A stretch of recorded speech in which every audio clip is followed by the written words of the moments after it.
Una vez que le daba coraje a algo, ya no se controlaba, ya no se medía, era un golpe tras otro, y más coraje, y como que hasta cierto punto disfrutaba hacerme daño. El día que Jason quiso terminar con su pareja, él intentó asesinarla de 37 puñaladas. El 30 de enero de 2015, para ella sobrevivir fue una lucha de resistencia. Cuando sentí el piquete, yo me quedé de shock. Volteé y lo vi y me quedé helada. Yo recuerdo que estaba sudando frío porque está pasando. Es horrible. Porque iba por un cuchillo. Se le quebró uno, iba por el otro. En México, la violencia contra las mujeres ha llegado a las 11 víctimas mortales cada día. Las número 12 son las sobrevivientes. Aquellas que soportaron violencia extrema, pero no llegan a la muerte. Sin embargo, siguen en constante riesgo. Son golpeadas, apaleadas, puñaladas, se les intenta privar de la vida de distintas maneras, con distintas armas, y sobreviven. Sobreviven en condiciones de verdadera, pues, que escapó al control del agresor. O sea, no es porque el agresor no haya dejado de hacer algo, sino porque hay una resistencia por parte de la víctima que se manifiesta en este esfuerzo por sobreponerse, ya sea cuando está recibiendo la atención o en buscar ayuda, que fue el caso de Jason.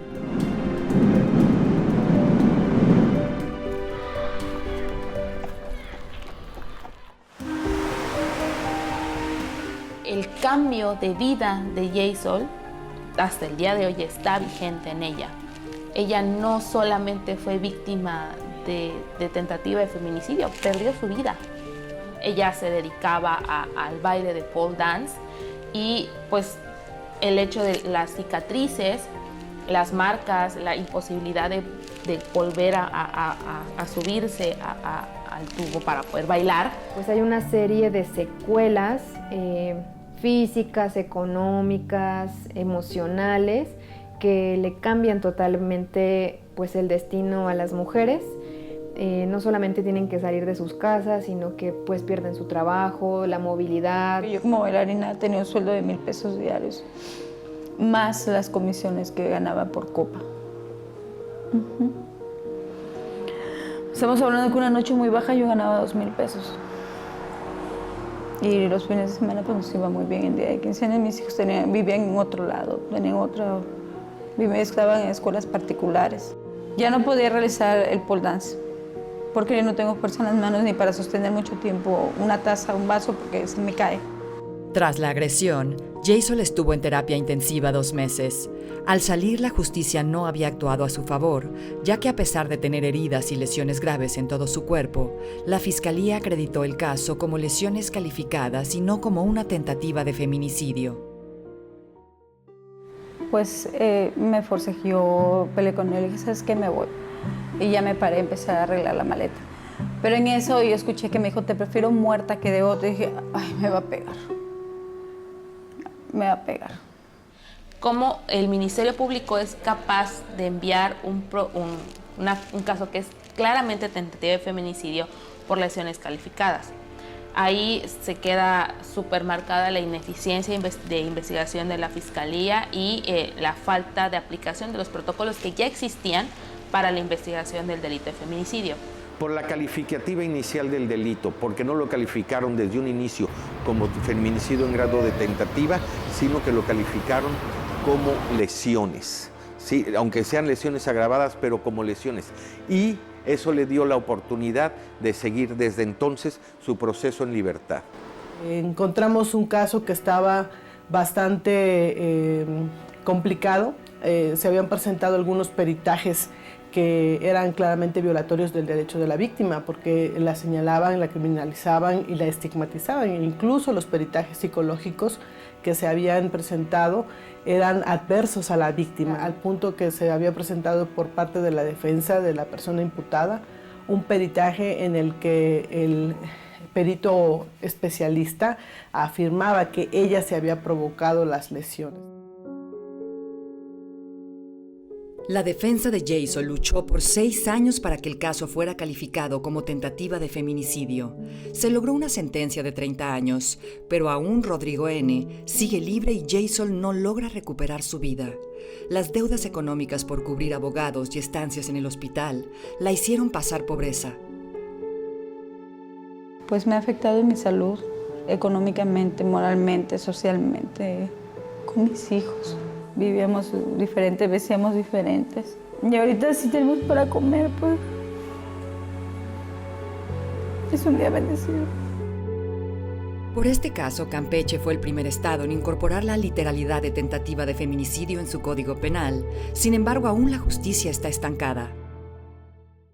O sea, que digamos es un caso exitoso, entre comillas, pero te puedo decir que el agresor no está en prisión y que ella no tiene ningún tipo de reparación, ¿no? Ni tampoco atención del Estado. Entonces, digamos, estos casos exitosos en realidad no lo son. Sin embargo, esta persona sí interpone un recurso ante la Suprema Corte de Justicia, lo que ha evitado que el juez de ejecución lo cite para efectos de 2 cosas: o que se interne voluntariamente o que nos otorguen la orden de aprehensión.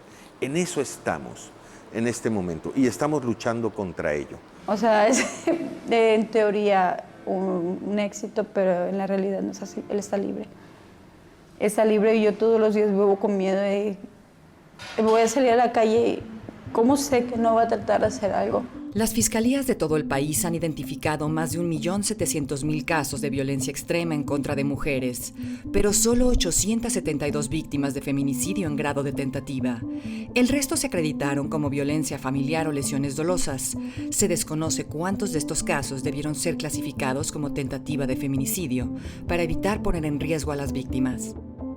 Bueno, el delito es el feminicidio, ¿no? La tentativa es una figura jurídica que está en los códigos penales que aplica para todos los delitos o para todos los tipos penales, ¿no? Es una figura penal que prevé la sanción a la conducta cuando se tuvo la intención de cometerla, pero que no se consumó por actos o por circunstancias ajenas a la voluntad de la persona, ¿no? Del activo. Cuando no se califica como tentativa de feminicidio, sino como lesiones, se deja en vulnerabilidad a las víctimas, se las deja sin acceso a la justicia, se alienta la impunidad y se envía un mensaje de que no importa cuántos tipos penales se estén implementando, se estén trabajando para poder sancionar la violencia contra las mujeres, en tanto las fiscalías no tengan esa mirada de protección a la vida de las mujeres, que eso es lo que se está protegiendo, la vida de las mujeres. Para que la agresión contra una mujer se considere una tentativa de feminicidio, hay que demostrar la intención de privar de la vida, pero que por razones externas al agresor no se consumó el asesinato. Además de cumplir las circunstancias por razones de género que establece el delito de feminicidio. Signos de violencia sexual, antecedentes de violencia, amenazas o agresiones previas, lesiones o mutilaciones, que exista relación de confianza entre la víctima y el victimario, que ella haya sido incomunicada o que el cuerpo se expusiera en una vía pública. Hay muchos casos que se atienden con el mínimo esfuerzo y que en muchas ocasiones se investiga y se judicializa con otras figuras, por ejemplo, violencia familiar o tentativas de homicidio, y bueno, ahí pues tiene que ver la falta de perspectiva de género o la falta de debida diligencia incluso de los servidores públicos, de ministerios públicos y también de jueces y juezas, ¿no? Con la formulación de más de 1.200 solicitudes de acceso a la información, esta investigación revela que en 8 años se abrieron 1.158.166 carpetas de investigación por violencia familiar, 553.575 por lesiones dolosas contra mujeres y solo 781 por feminicidio en grado de tentativa. No todos los casos llegan a una sentencia condenatoria, ya que solo se han establecido 6.410 sentencias por lesiones dolosas, 5.901 por violencia familiar y 182 por tentativa de feminicidio.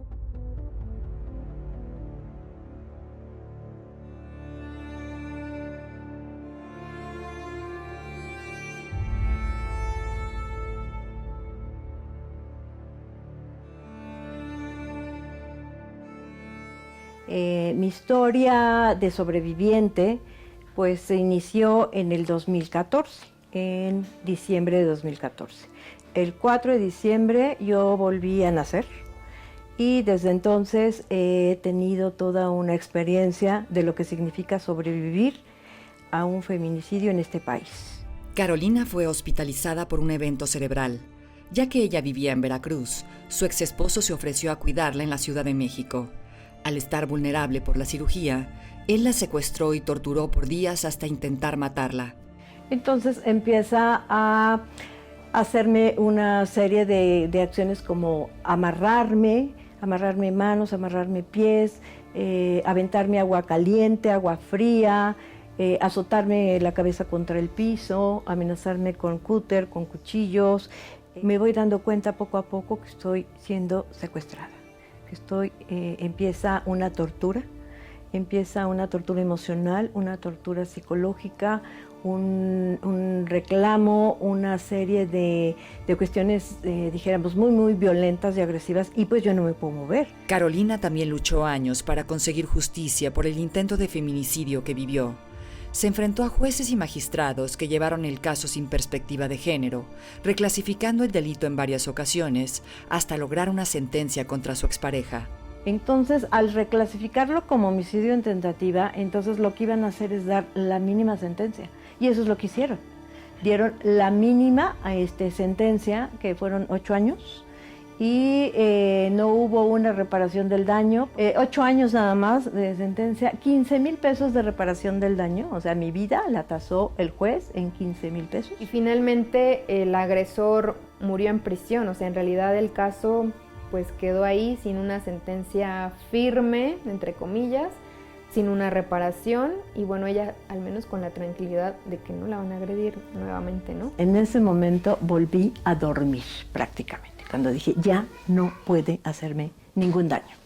De las 32 entidades del país, solo 4 contemplan la literalidad de la tentativa de feminicidio en sus códigos penales. Las leyes de Nuevo León, Campeche, Puebla y Durango explican las agravantes en casos donde se intentó asesinar a una mujer, pero no se logró por causas externas al agresor. Sin embargo, a nivel nacional no está homologado este delito.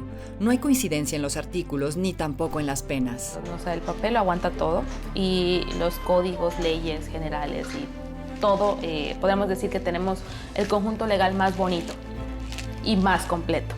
El problema es que en la práctica no hay. Para eso sirve la literalidad, que cuando una mujer abra una ley, un código penal y diga por qué por qué puedo abrir la carpeta de investigación, de qué lo puedo acusar. Bueno, pues aquí está, feminicidio en grado de tentativa. No lo logró, pero lo puede lograr. Si lo dejan ir, lo puede lograr. Incluir el tipo penal como tal de la tentativa de feminicidio. Eso está, para algunos estados resulta ocioso, sin embargo nosotros creemos que es necesario, dada la dificultad que para algunos estados y algunas autoridades les entraña la calificación del delito. Si de por sí les resulta difícil entender las razones, las motivaciones de género en un feminicidio, en una tentativa, cuesta aún más el trabajo. Ante el Congreso se presentaron 2 propuestas para armonizar las leyes en torno a la tentativa de feminicidio. Sin embargo, no hay voluntad política para proteger la vida de las mujeres. Esta parte fue la que hicimos, colocar la literalidad de la tentativa en todos los códigos penales del país. Aquí está el estudio. Giramos oficios a todos los legisladores del país y respondieron muy poquitos. Te puedo decir que respondieron nuestro llamado 3 legisladores.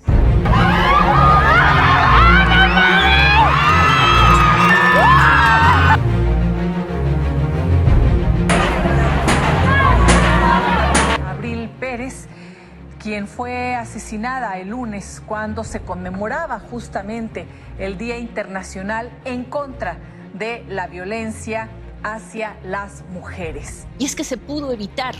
Ella se sabía en peligro.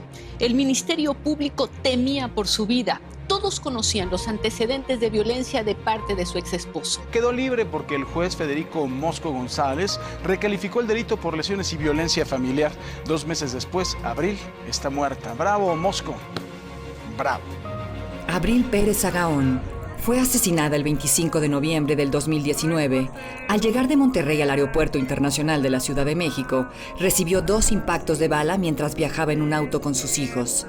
Las investigaciones señalan que fueron sicarios contratados por su expareja Juan Carlos N. Meses antes de su muerte, Abril había denunciado un intento de feminicidio a manos de su expareja. Temía por su vida, pero los jueces reclasificaron el caso a violencia familiar y él salió de prisión. El destino de Abril habría sido distinto si a su agresor lo hubieran procesado por tentativa de feminicidio. Toda mi familia estamos demasiado afectados, tenemos muchísimo miedo. El señor nos tiene investigadores privados, nos siguen. Él manifestó ya en el juicio civil durante todo, a mí me siguieron durante muchos años y ahorita me siguen todavía en Monterrey, nos damos cuenta que nos están siguiendo. La figura delictiva de feminicidio en grado de tentativa la considero que no está acreditada.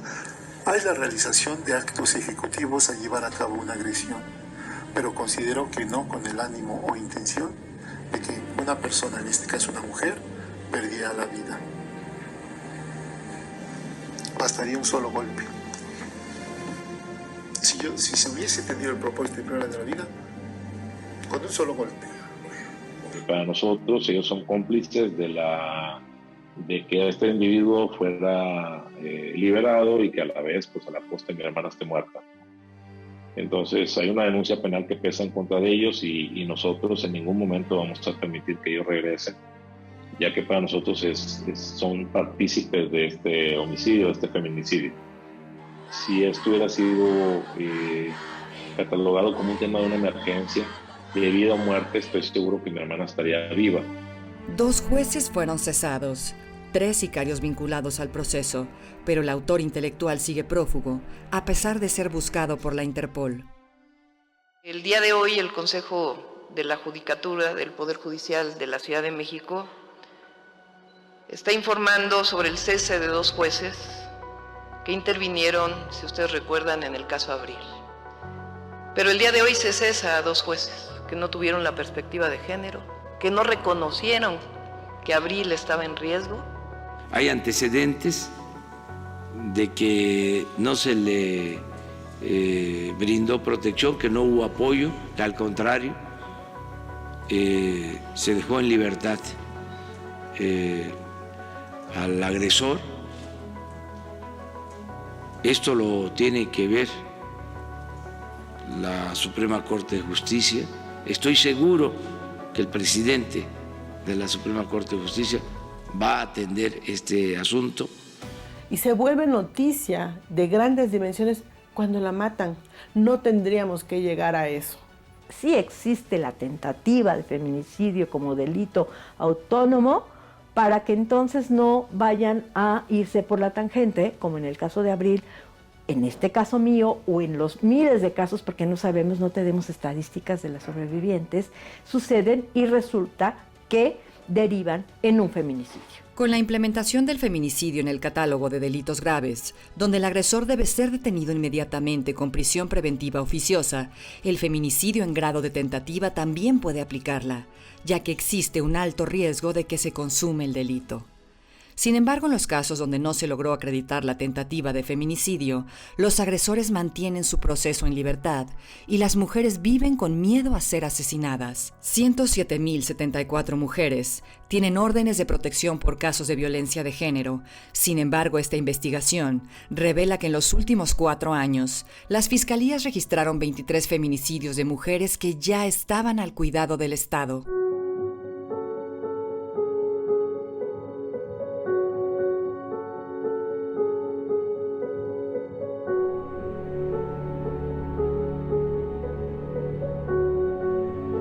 Soy sobreviviente de feminicidio. Mi nombre es Juliana López Camacho. Tengo 38 años. Vivimos un noviazgo aproximadamente como de 8 meses de dulzura, de amor, de muchas cosas buenas. Juliana tiene miedo de volver a ver a Carlos, su expareja. El día de su cumpleaños en abril del 2017, él trató de asesinarla.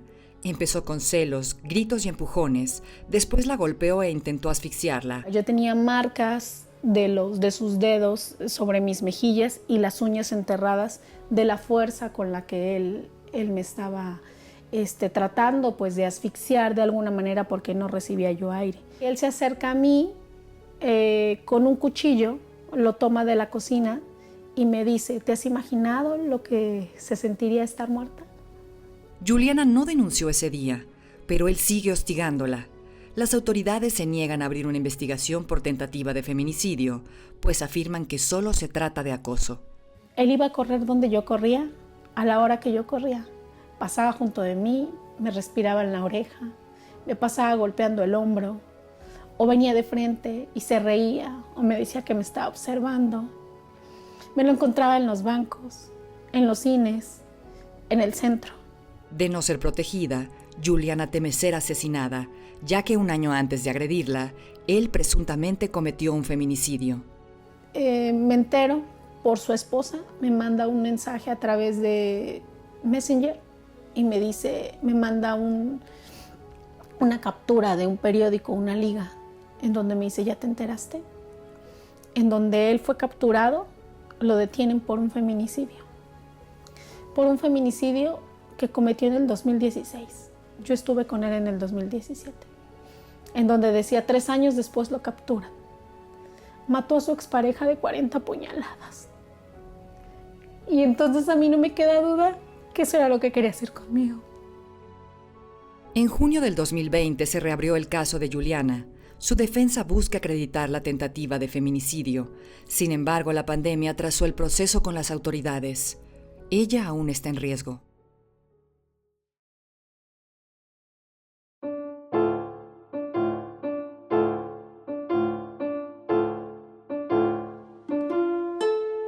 Otro día más, yo ya no quiero salir, porque la vida parece no importar. Están dando un mensaje equivocado de que pueden agredir a una mujer y no va a pasar nada.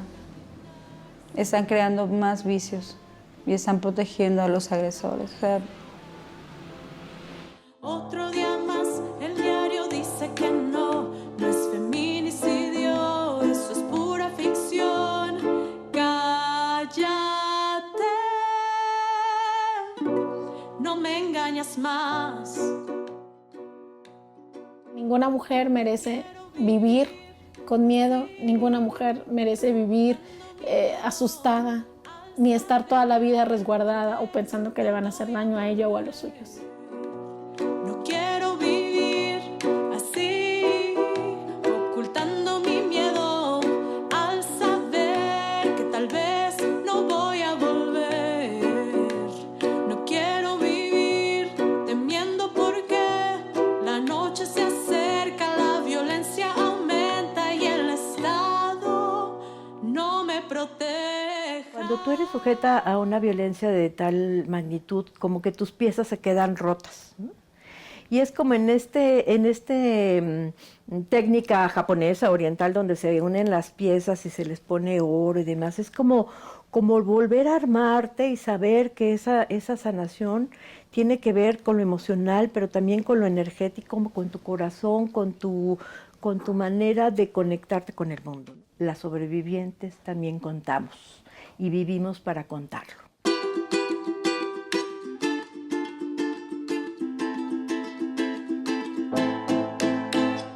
Canto con un corazón que llora, que está cansado por tanto dolor. Canto con esta voz casi muda entre las quejas de mi nación. Canto porque creo que hay oídos dispuestos a escuchar, ojos que miran, voces que no callan, personas que cambian esta sociedad. Canto con rabia por la injusticia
me arrebatarán.